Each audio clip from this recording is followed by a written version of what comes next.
سید المرسلین وعلى آلہ وأصحابہ وأتباعہ اجمعین اما بعد۔ حضرات علماء کرام، محترم بزرگوں، دوستوں، ساتھیوں اور عزیز طلباء، ہماری گفتگو تقریباً یہ 10ویں گفتگو ہے اور مسلسل چل رہی ہے احکام القرآن کے حوالے سے۔ ہم نے اپنی گفتگو کے لیے احکام القرآن کا دائرہ انتخاب کیا تھا اور ابتدا کی تھی خاندانی نظام سے۔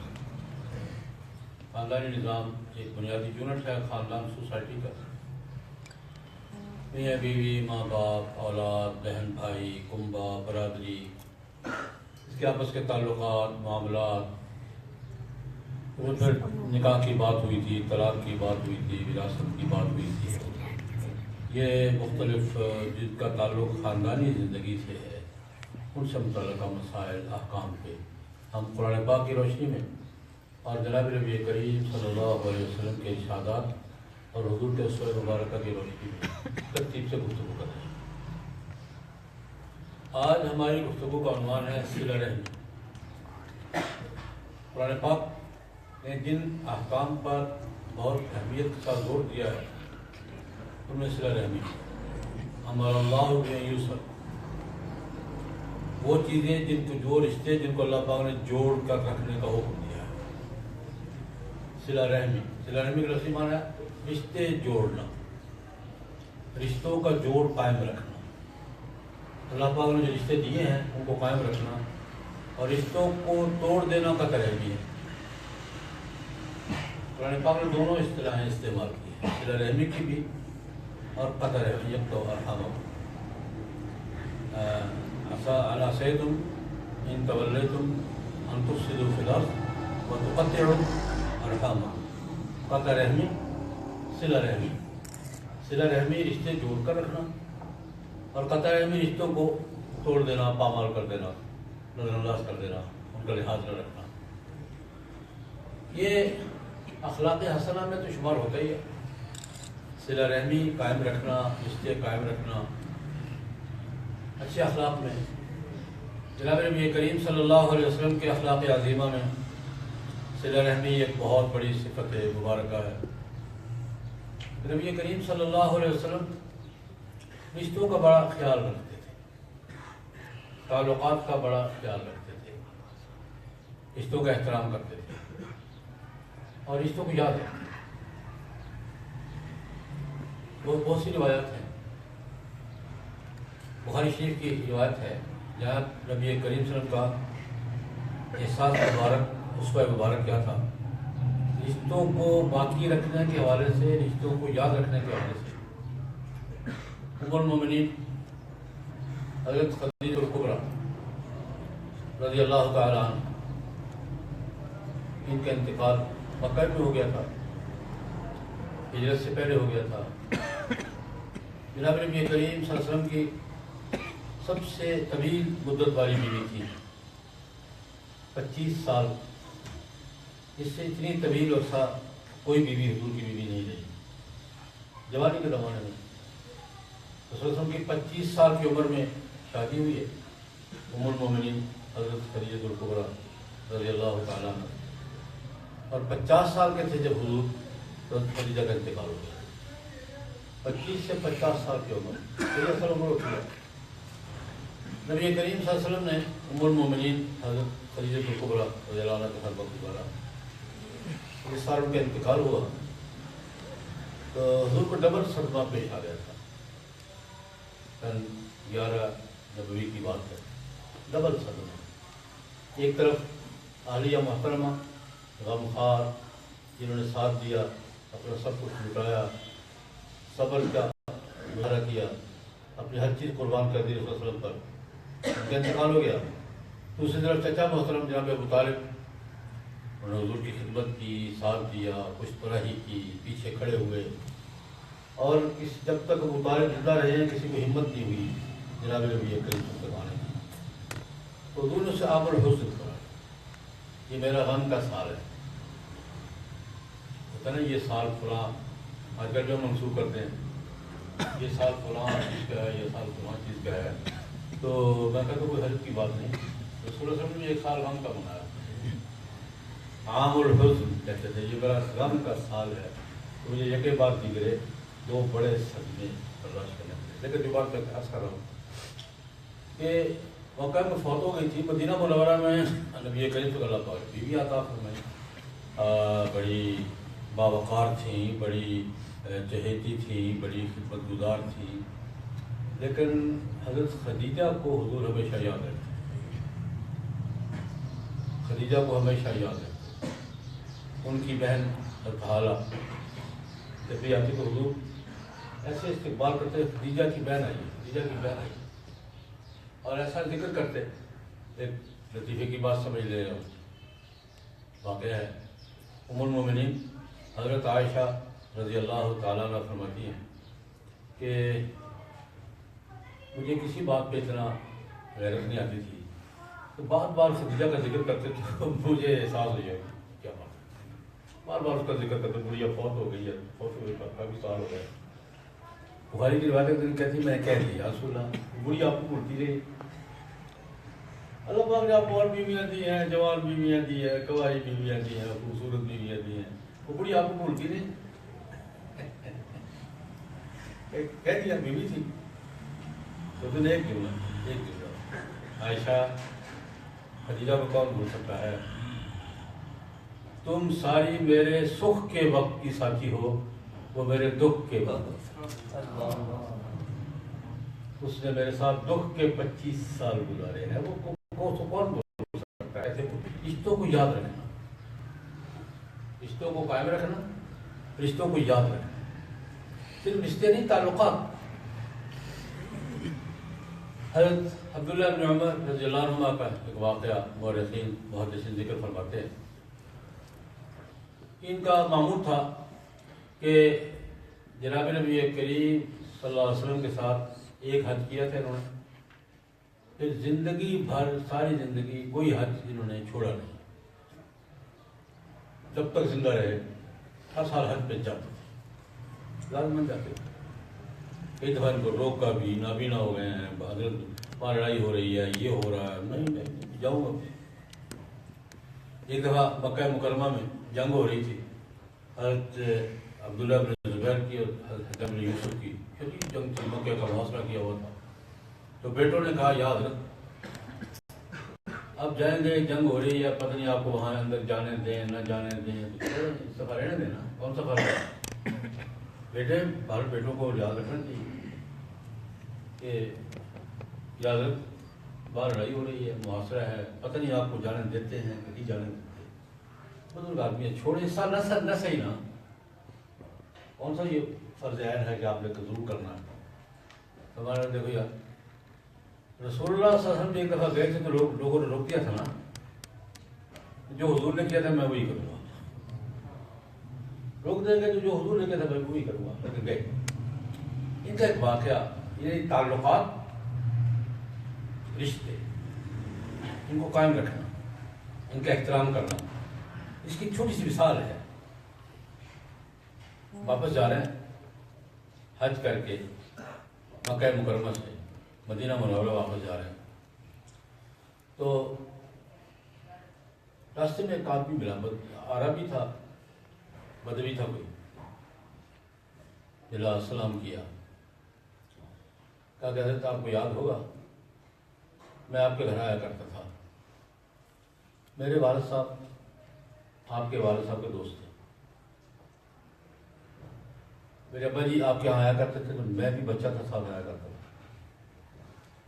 میرے والد صاحب آپ کے والد صاحب کے دوست تھے، اور میرے ابا جی کبھی کبھی آپ کے گھر جایا کرتے تھے اپنے دوست سے ملنے کے لیے، تو میں بچہ تھا، میں بھی ساتھ ہوتا تھا.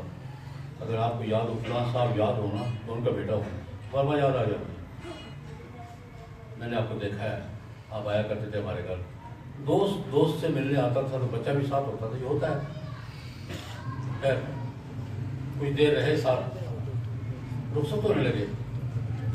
حضرت عبداللہ بن عمر رضی اللہ تعالیٰ عنہ نے ان کو ایک سواری دی، خچر کیا، کچھ نقد پیسے دیے، سوٹ دیے، جو بھی ہوتا ہے ہدیے کے طور پہ، خچر بھی دے دی، سوٹ ووٹ بھی دیے، کھجوریں دی، نقد پیسے بھی دیے، تو بڑے احترام کے ساتھ روز۔ بعد میں ساتھی نے کہا یا حضرت بدو آدمی تھا، دیہاتی آدمی تھا، اس کو 10 دن کافی تھے، آپ نے اتنا تکلف کیا، اور 7 دن کافی تھے اس کو، اتنا تکلف کیا آپ نے۔ اور عبداللہ بن نے جملہ کہا ہے، یعنی یہ کس احساس کی بات ہے؟ مگر تم نے سنا نہیں اس کا والد میرے والد کا دوست تھا؟ تم نے سنا نہیں اس کا والد میرے والد کا دوست تھا؟ اس لیے وہ تعلق مجھے مجبور کرتا ہے کہ میں اس کی خدمت کو نبھاؤں۔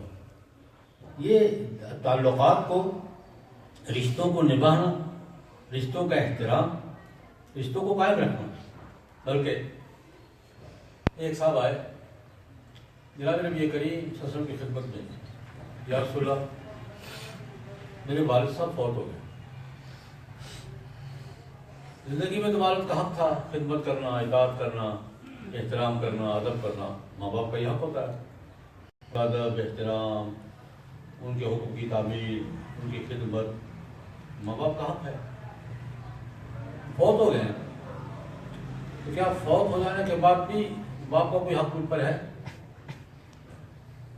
چلے گا دنیا سے، اپنا پیٹ پورا کرے، اب دنیا میں نہیں ہے، اب بھی میرے ذمہ کوئی حق ہے؟ جناب نبی کریم صلی اللہ علیہ وسلم میں 4 حق ہیں مرنے کے بعد۔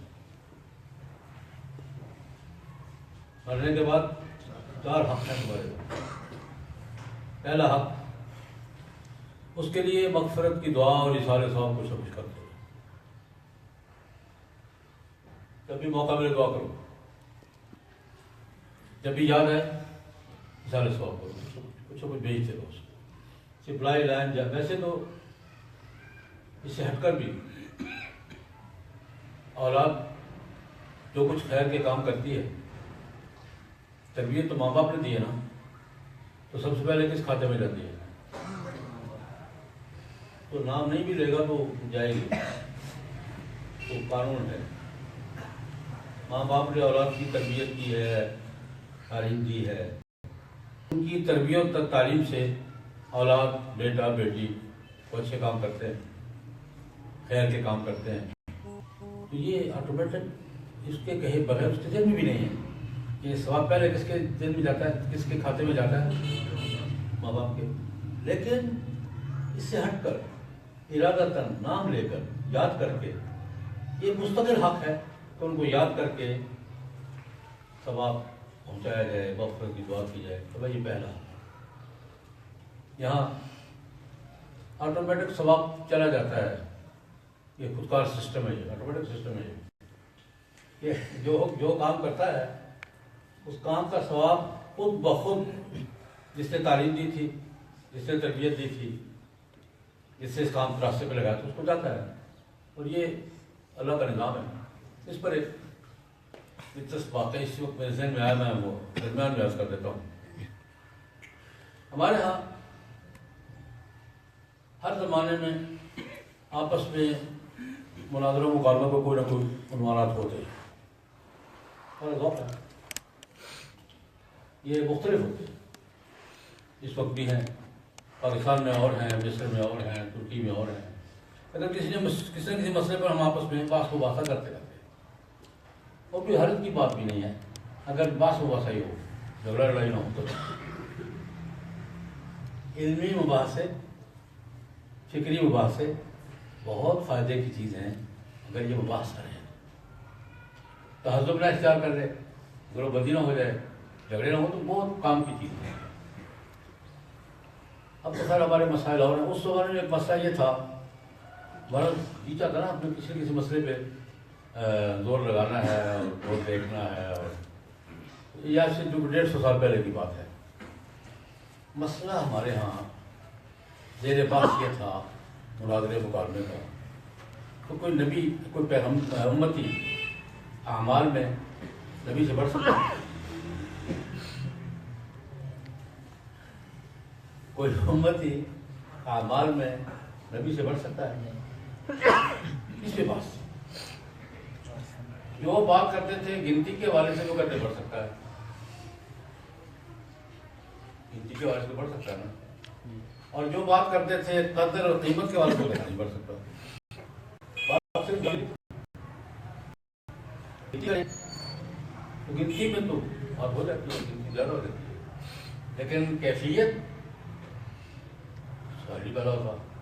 تو کچھ کا زور ادھر تھا کہ یار گنتی میں بڑھ جاتی ہے. تو جو نبی کریم صلی اللہ علیہ وسلم نے حج فرض ہونے کے بعد ایک حج کیا ہے، تو میں نے خود دیکھے ہیں ایک بزرگ جن 45 حج کیا ہے. گنتی میں 45 ایک سے زیادہ ہوتا ہے.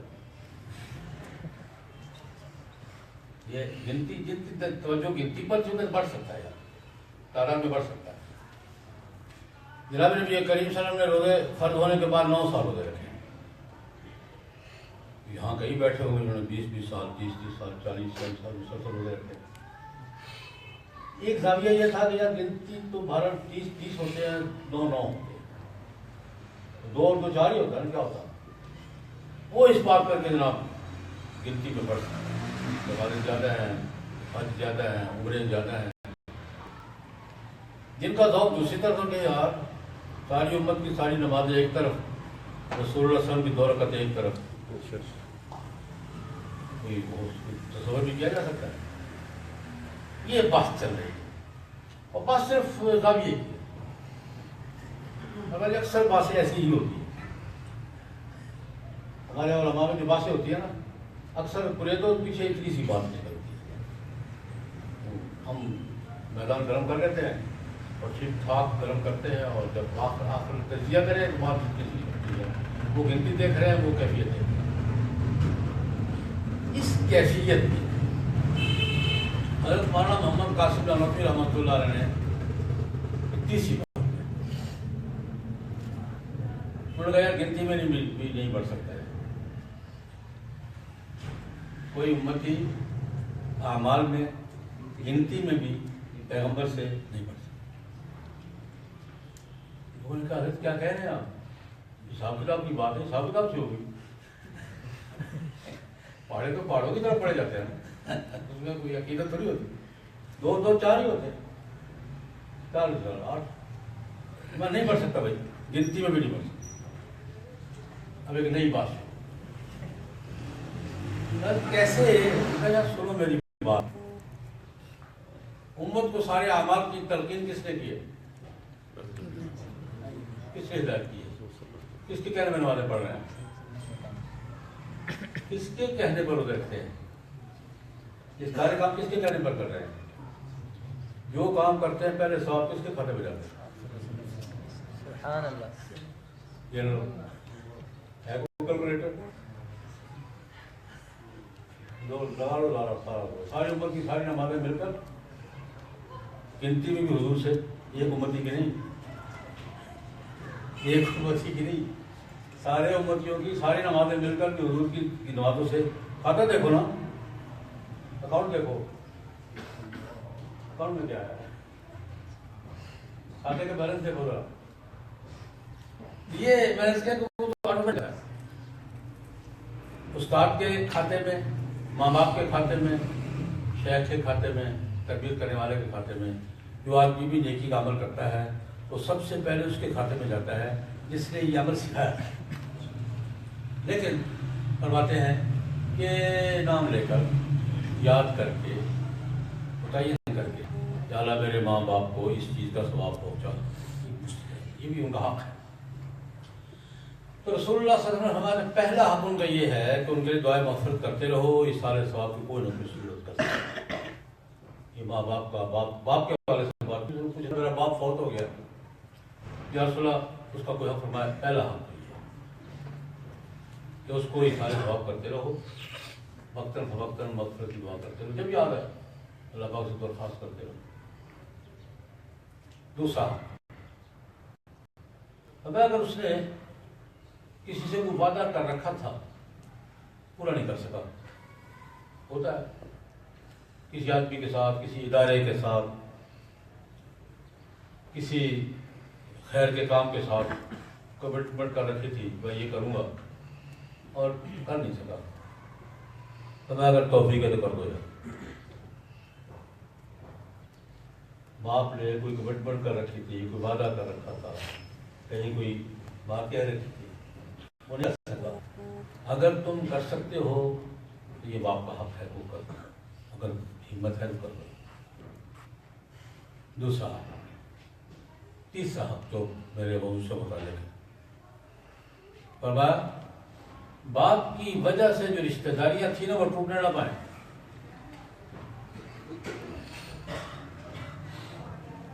باپ کی وجہ سے جو رشتے تھے کتنے تھے؟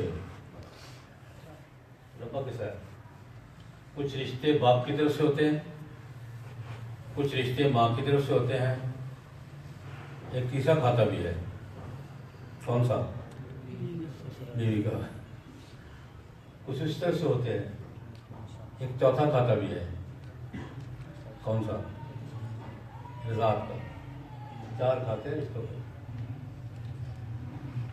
اسلام نے رشتے قائم ہونے کے 4 کھاتے قائم رکھے ہیں۔ ایک توڑ دیا تھا جاہلیت کا، منہ بولا میں سے تفصیل سے بات کر چکا ہوں۔ ایک کھاتا تھا منہ بولا، تم یہ میرا بھائی ہے، یہ میرا باپ ہے، وہ اللہ کرنے نہیں، تم اسے کہنے سے کچھ نہیں بنتا۔ لیکن رشتوں کے 4 دائرے قرآن پاک نے قائم رکھے، باپ کے حوالے سے، ماں کے حوالے سے،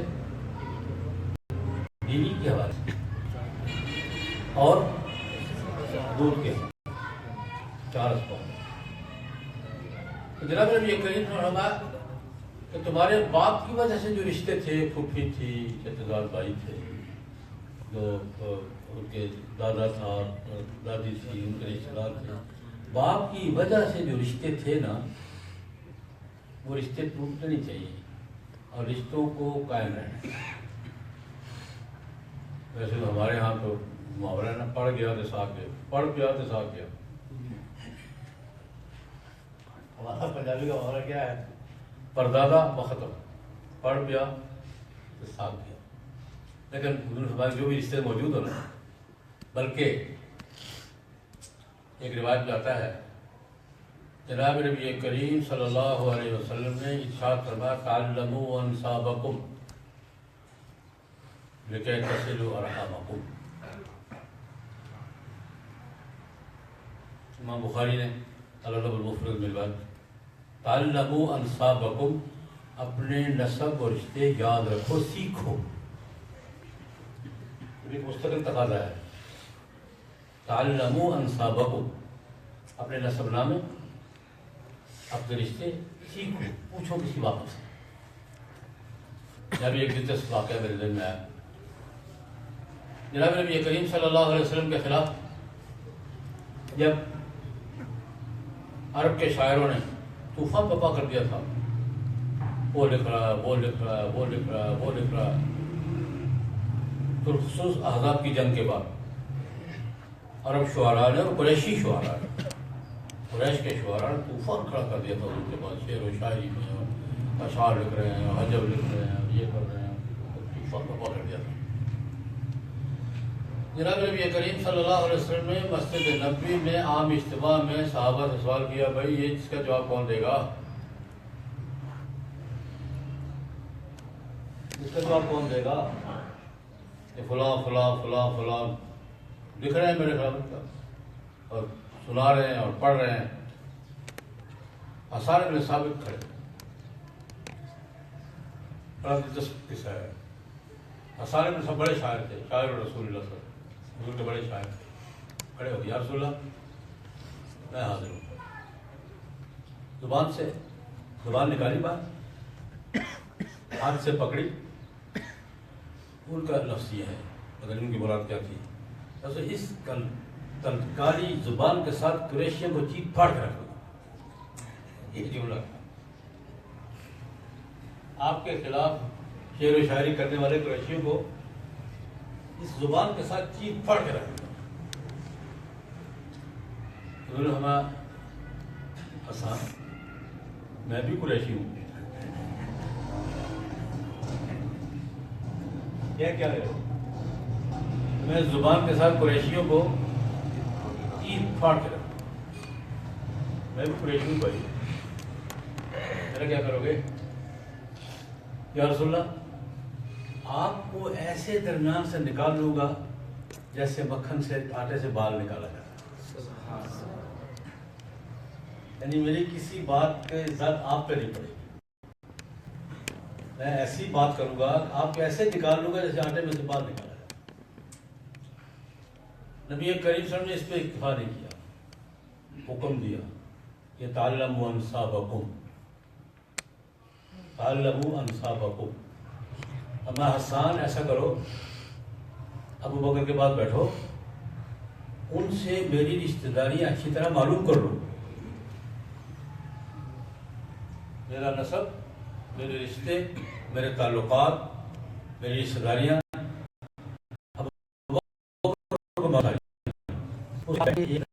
ساری چیزوں سے نہ ہو، تمہیں علم نہ ہو اور انجانے میں کوئی بات تم سے نکل جائے زد مجھ پہ پڑ رہی ہو۔ یہ ایک طرف اس حوالے سے میں عرض کیا کرتا ہوں کہ حضور کی ذات کا معاملہ بڑا نازک ہے، بڑا حساس معاملہ۔ حضور فرما رہے ہیں تم ان قریشیوں کی مذمت کر رہے ہو اور تمہارے منہ سے کوئی جملہ نکل جائے جس کی ذات مجھ پہ بھی پڑتی ہو تو نہیں بھائی یہ ٹھیک نہیں ہے، اس لیے ابو بکر کے پاس بیٹھو، اس کے پاس بیٹھ کے نسب میرا معلوم کرو، میری رشتہ داریوں کی تفصیل سیکھو اس سے، اس کے بعد بات کرنا تاکہ تم اپنے اس بات پہ عمل کر سکو۔ اور دوسرا پہلو یہ ہے کہ اپنے نسب رشتہ داروں کو یاد رکھنا، نسب کو یاد رکھنا، رشتہ داروں کو معلوم رکھنا، یہ بھی تقاضوں میں سے ہے۔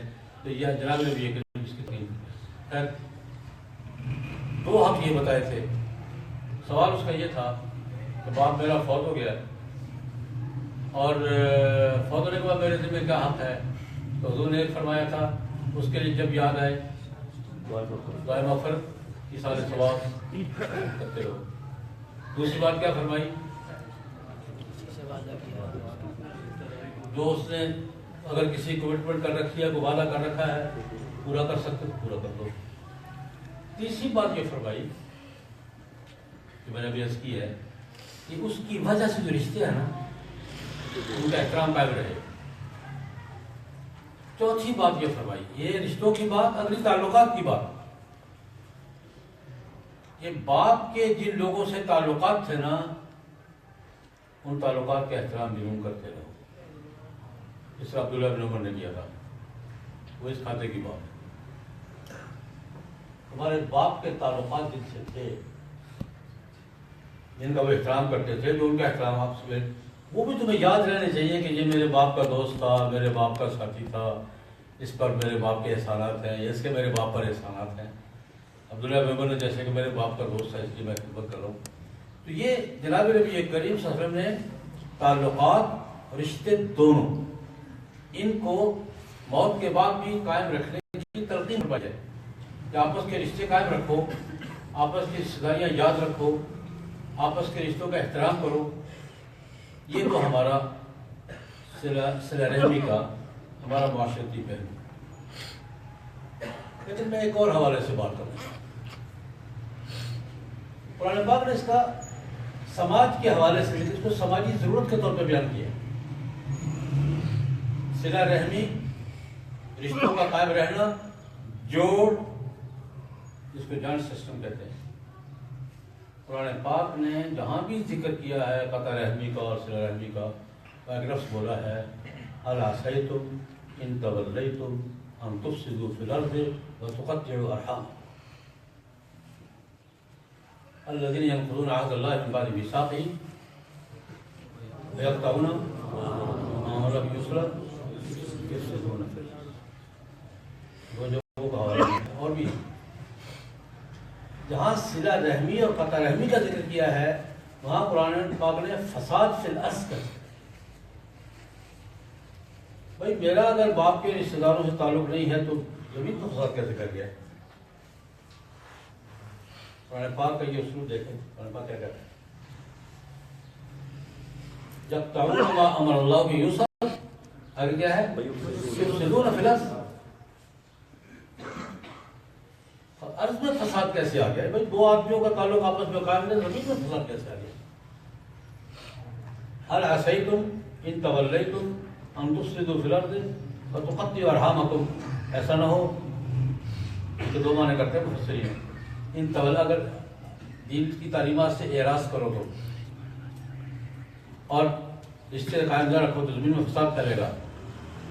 ایک معنی اور بھی کرتے ہیں ان تولیتم، ایسا نہ ہو کہ حکمرانی تمہارے ہاتھ میں آ جائے، تم ولی بن جاؤ، والی بن جاؤ، اور رشتوں کو جوڑنا تمہارے بس میں نہ رہے اور رشتے ٹوٹتے رہیں، زمین میں فساد ہے۔ اَرَأَیْتُمْ إِن تَوَلَّیْتُمْ أَن تُفْسِدُوا فِی الْأَرْضِ وَتُقَطِّعُوا أَرْحَامَکُمْ أُولَٰئِکَ الَّذِینَ لَعَنَهُمُ اللَّهُ۔ اس کا سماج کے ساتھ کیا تعلق ہے؟ قرآن پاک ہمیں یہ بات سمجھا رہا ہے کہ انسانی سماج کی بنیاد جوڑ پر ہے، انفرادیت پر نہیں ہے، جوڑ پر ہے، انڈیویجولزم پر نہیں ہے، فردیت پر نہیں ہے۔ ایک لمبی بات ہے، میں تو تھوڑا سا عرض کرنا چاہوں گا۔ آج بھی سماج کا جھگڑا ہے، انڈیویجولزم، انفرادیت، فردی سب کچھ ہے قرآن کے کہنے میں۔ انسانی سوسائٹی کا آغاز جوڑے سے ہوا ہے، فرد سے نہیں ہوا۔ جعل منها زوجها وبث منهما رجالا كثيرا ونساء۔ سوسائٹی کی بنیاد فرد نہیں ہے، سوسائٹی کی بنیاد جوڑا ہے۔ سوسائٹی کا بنیادی یونٹ فرد نہیں ہے، خاندان ہے۔ اور قرآن پاک نے اس کے درجات بیان فرمائے ہیں۔ جوڑ کو قائم رکھنا، رشتوں کو قائم رکھنا، رشتوں پر سوسائٹی کی بنیاد رکھنا، یہ قرآن پاک کا تقاضا ہے۔ دیکھیے قرآن پاک میں مختلف مقامات پر اللہ پاک نے ترتیب بیان کی ہے۔ ایک جگہ فرمایا وَقَضَىٰ رَبُّكَ أَلَّا تَعْبُدُوا إِلَّا إِيَّاهُ وَبِالْوَالِدَيْنِ إِحْسَانًا۔ اللہ پاک کہتے ہیں اللہ کی فرما برداری کرو، اس کے ساتھ کسی کو شریک نہیں کرو، اس کی عبادت کرو۔ اور دوسرا نمبر کس کا ہے؟ بالوالدین۔ اللہ رب العزت نے والدین کو اپنے بعد دوسرے نمبر پہ قرآن پاک میں 3-4 مقامات پہ سے۔ عبداللہ بن عباس اس پہ مشکل بحث کرتے ہیں۔ اللہ نے اپنا ذکر کیا، ساتھ ماں باپ کا ذکر کر دیا۔ انشکر لی ولوالدیک وَاعْبُدُوا اللَّهَ وَلَا تُشْرِكُوا بِهِ شَيْئًا وَبِالْوَالِدَيْنِ إِحْسَانًا۔ اللہ رب العزت سے اپنے بعد ذکر کس کی کیا؟ ماں باپ کا۔ اور ماں باپ کے بعد تیسرے نمبر پر اللہ پاک نے مختلف مقامات پر بذی القربیٰ وَاعْبُدُوا اللَّهَ وَلَا تُشْرِكُوا بِهِ شَيْئًا وَبِالْوَالِدَيْنِ إِحْسَانًا وَبِذِي الْقُرْبَىٰ۔ 15ویں پارے میں آپ پڑھیں گے وَقَضَىٰ رَبُّكَ أَلَّا تَعْبُدُوا إِلَّا إِيَّاهُ وَبِالْوَالِدَيْنِ إِحْسَانًا وَآتِ ذِي الْقُرْبَىٰ حَقَّهُ۔ تیسرا دائرہ کیا ہے؟ پہلا دائرہ قرآن پاک کا ماں باپ، دوسرا دائرہ ذی القربیٰ، تیسرا دائرہ ہمارے یہاں وراثت کی ترتیب کیا ہے؟ وراثت دینے میں، وراثت لینے میں ترتیب کیا ہے؟ کتنے درجے ہیں؟ ذوی الفروض، عصبات، ذوی الارحام، موالد، وراثت کا حصہ ہے۔ 4 درجے۔ ذوی الفروض، علماء کرام بیٹھے، وراثت میں کتنے درجے ہیں؟ 4۔ ذوی الفروض، عصبات، ذوی الارحام، موالد۔ اچھا لطف کی بات یہ ہے وراثت کے حقدار یہ ہیں اپنی ترتیب کے ساتھ، اور اگر یہ کسی مصیبت میں پھنس گیا ہے تو اس کی مصیبت کی کفالت کے ذمہ دار بھی یہی 4 درجے۔ الغرم بالغرم فقہا کا اصول ہے، جس کو حصہ ملتا ہے اس کو زبرداری بھی آتی ہے. بڑی دلچسپ بات ہے یہ کہ میں نہیں جا رہا, صرف اشارہ کر دیتا ہوں. ایک آدمی لاوارث ہو گیا, معذور ہو گیا, فقہا کیا کہتے ہیں؟ فقہا اس کو اور پیپل ہوم کے حوالے نہیں کرتے, شیلٹر ہوم کے حوالے نہیں کرتے. فقہا کہتے ہیں اس کی کفالت, اس کی ضروریات کی ذمہ داری ان لوگوں پر ہے جو اس کے مرنے کی صورت میں وارث بن رہے ہیں. یہ ون وے ٹریفک نہیں ہے, وارث تو بن رہے ہیں, ذمہ داری اٹھا رہے ہیں. الغرم بالغرم کا مطلب یہی ہے. فقہا نے تفصیل لکھی ہے کہ یہ ہوگا ذمہ دار, یہ نہیں ہوگا تو یہ ہوگا, یہ نہیں ہوگا تو یہ ہوگا. اس کی ضروریات کا, اس کے ہر ایک کفالت کا, اس کی دیکھ بھال کا, اس کے نگرانی کی ذمہ داریاں ترتیب طے کی ہے فقہا نے درجہ بدرجہ. اور یہ اخلاقی نہیں, قانونی. قضا جانتا نہیں, قضا اس کا ترجمہ ہے کہ اخلاقی نہیں, قانونی. اور فقہا کی ترتیب کیا ہوئی؟ وراثت پر. پہلے ذمہ داری کس پر آئے گی؟ فروز. پھر کس پر آئے گی؟ ارحام, عصبات پر. پھر کس پر آئے گی؟ ارحام پر. پھر کس پر آئے گی؟ تو جس ترتیب سے وارث ہونا ہے اسی ترتیب سے ذمہ دار بھی ہونا ہے. یہ قرآن پاک نے ترتیب یہ فرمایا ہو, یہ حق قرار دیا اس کو. یہ احسان نہیں ہے. آت ذی القربی حقہ والمسکین وابن السبیل. حق ہے, حق. وفی اموالہم حق للسائل والمحروم.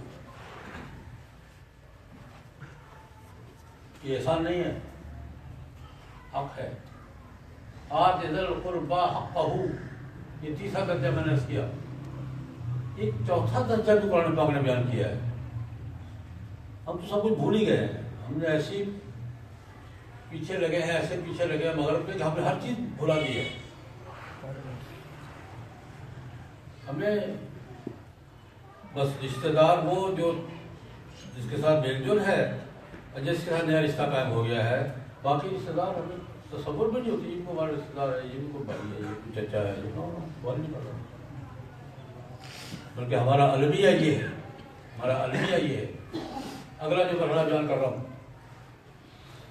اب پڑوس کا بھی حق ہے. چوتھا درجہ کس کا ہے؟ پڑوس. کتنا حق ہے؟ جناب نبی کریم سے فرماتے ہیں ما زال جبریل یوصینی بالجار حتی ظننت انہ سیورثہ. جبریل علیہ السلام میرے پاس پڑوسی کے بارے میں اتنی بار تلقین لے کر آئے, اتنی بار وحی لے کر آئے, مجھے اب خیال ہونے لگا اگلی وحی یہ ہوگی کہ پڑوسی وراثت میں بھی شریک ہے.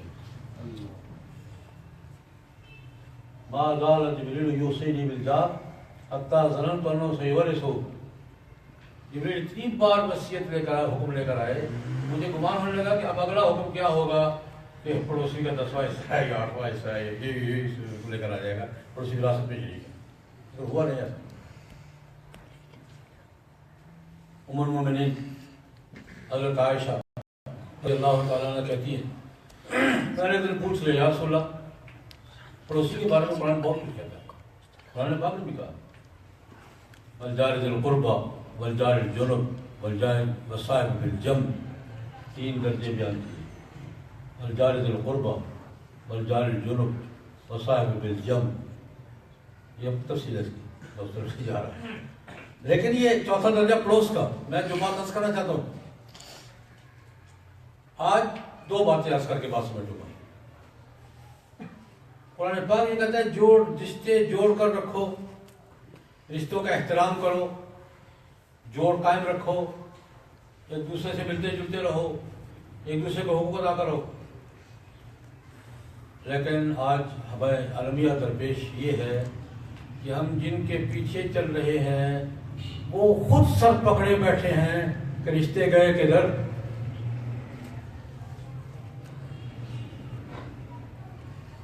ہمارے نزدیک آئیڈیل مغرب ہے نا, آئیڈیل کون ہے؟ کس کے پیچھے چل رہے ہیں؟ آج مغرب کے دانشور سے مجھے سب پکڑے بیٹھا کہ خاندان کدھر گئے، رشتے کدھر گئے؟ آج مغرب کی معاشرت کا سب سے بڑا مسئلہ یہ ہے کہ رشتوں کا احترام نہیں، رشتے ہی ختم ہو گئے ہیں۔ سب سے بڑا رشتہ ماں باپ کا ہوتا ہے، وہاں تو باپ کا تذکرہ بھی ضروری نہیں ہے۔ بات اس جا پہنچی ہے۔ انسان کا سب سے بڑا رشتہ کیا ہوتا ہے؟ ماں باپ۔ لیکن آج مغرب مجبور ہو کر اس بات پہ آ گیا ہے کہ باپ کا اگر پتہ نہیں ہے تو تذکرہ ضروری نہیں، ماں کے حوالے سے تعارف کروا لو۔ ہے یا نہیں ہے؟ سنگل پیرنٹس کا قانون کیا ہے؟ باپ نہیں پتا کون سا ہے، نہیں یاد نہیں ہے باپ کون سا ہے، چلو ماں کا نام لکھوا لو، باپ کو پتہ ہی نہیں ہے۔ تو میں کہا کرتا ہوں باپ کا پتہ ہوگا تو دادا کا ہوگا نا،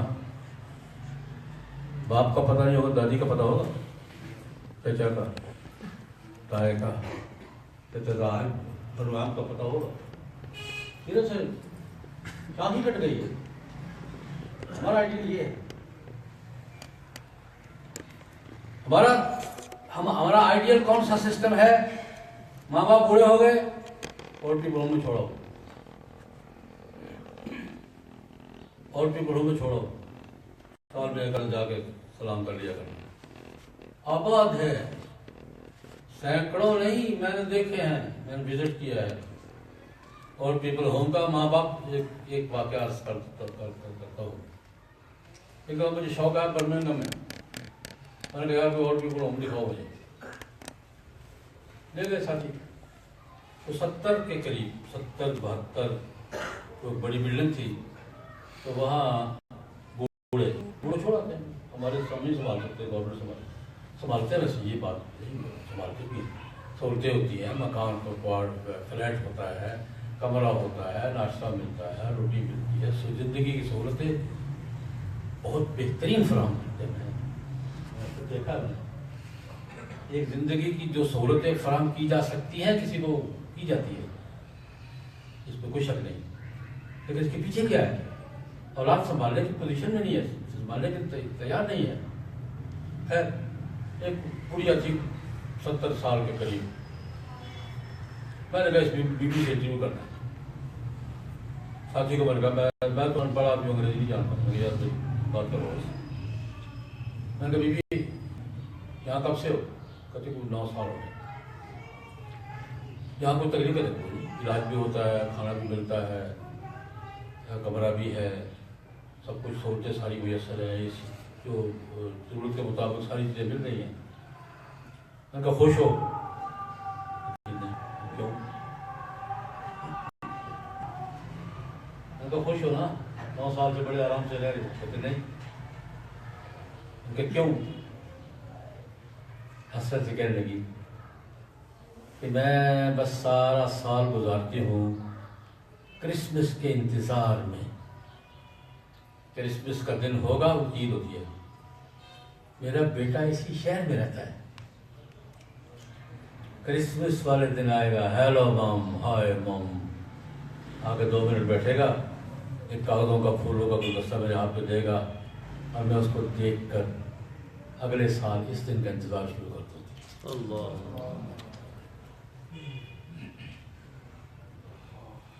سارا سال کے دن گزارتی ہوں، 2-3 منٹ جاتا ہے، ہیلو ہیلو، ہائے ہائے ماں کیا حال ہے، صبح آپ پھول دیے، پھل لے آئے، ابھی لیا، 2 منٹ بیٹھا، سب مما چل گئے۔ کہتے میرا بیٹا اسی شہر میں رہتا ہے، سال میں 1 دفعہ آتا ہے، چہرہ دکھا کے چلا جاتا ہے، سارا سال دن گنتی رہتی ہوں، کب کرسمس آئے بیٹے کا چہرہ دیکھو گی، اور پھر اگلے سال کے دن گننا شروع کر دیں۔ آج ہمارا آئیڈیل یہ ہے، ہمارا آئیڈیل یہ ہے، اور قرآن کیا کہتا ہے، جناب نبی کریم کیا فرماتے ہیں۔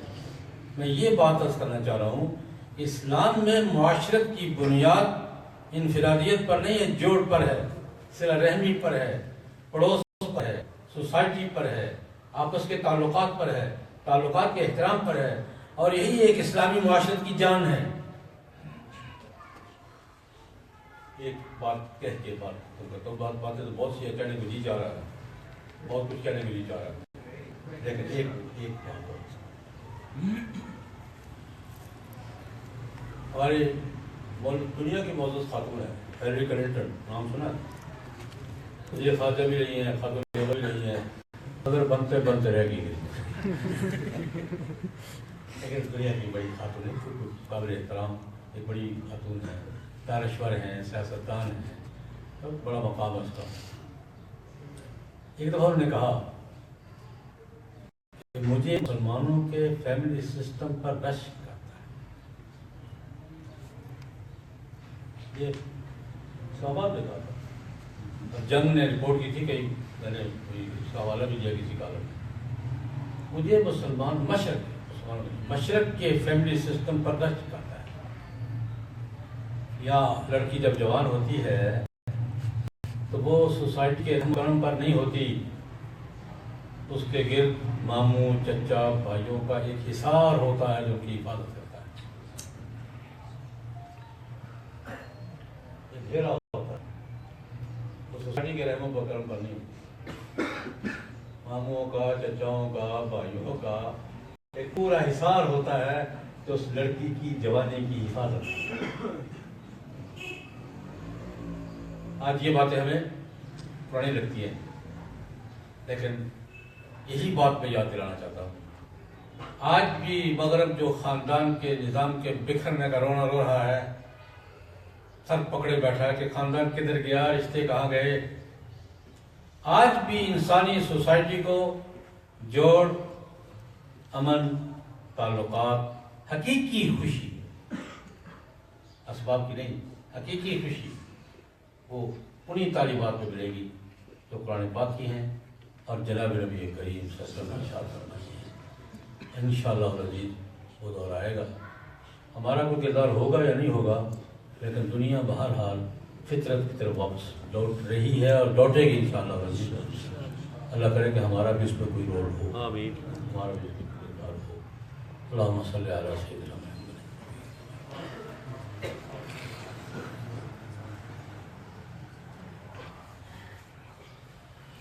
اللہم صلی علی سیدنا محمد النبی الامی وآلہ وصحبہ وسلم۔ مولانا فرما رہے ہیں کہ راگہ کے میاں علی سعید صاحب، ان کا انتقال ہو گیا ہے، ان کے لیے دعائے مغفرت، اللہ تعالیٰ ان کی مغفرت فرما، آخرت کی منزل آسان فرما، جناب نبی کریم کی شفاعت نصیب فرما، حضور کا مبارک ہاتھوں سے ہمارے اور بھی بھائی دوست عزیز جو دنیا سے گئے سب کی مغفرت فرما، سب کو جنت الفردوس عطا فرما۔